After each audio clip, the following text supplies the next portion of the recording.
മലയാള സാഹിത്യ രംഗത്തെ പകരം വെക്കാനില്ലാത്ത കലാകാരൻ വൈക്കം മുഹമ്മദ് ബഷീറിൻ്റെ വേദനയും സ്നേഹവും ചേർന്നൊരു കലാസൃഷ്ടി ബാല്യകാലസഖി.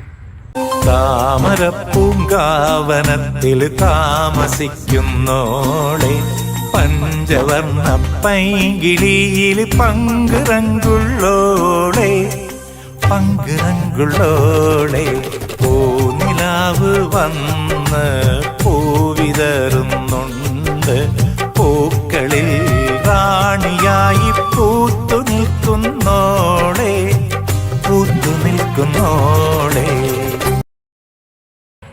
ഞാൻ സുഹറ, ബാല്യകാലത്തിൻ്റെ മധുരസ്മൃതികളിൽ നിറഞ്ഞു നിൽക്കുന്ന ഒരു കഥാപാത്രം.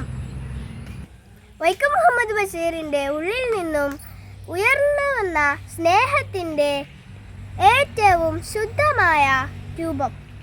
മജീദും സുഹറയും കൂട്ടുകാരാവുന്നതിനു മുമ്പ് ബദ്ധശത്രുക്കളായിരുന്നു.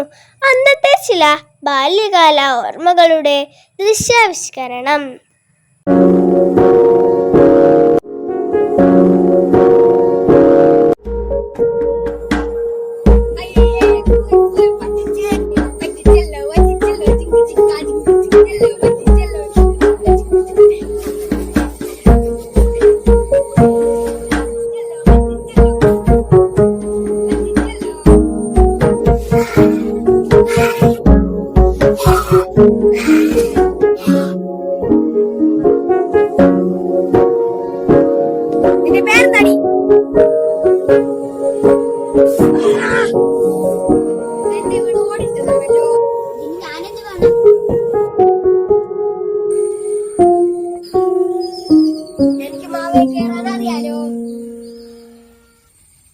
എടേ ചെറുക്ക, ആരുടെ മുഴുത്ത മാങ്ങ ഞാനാ ആദ്യം കണ്ടത്.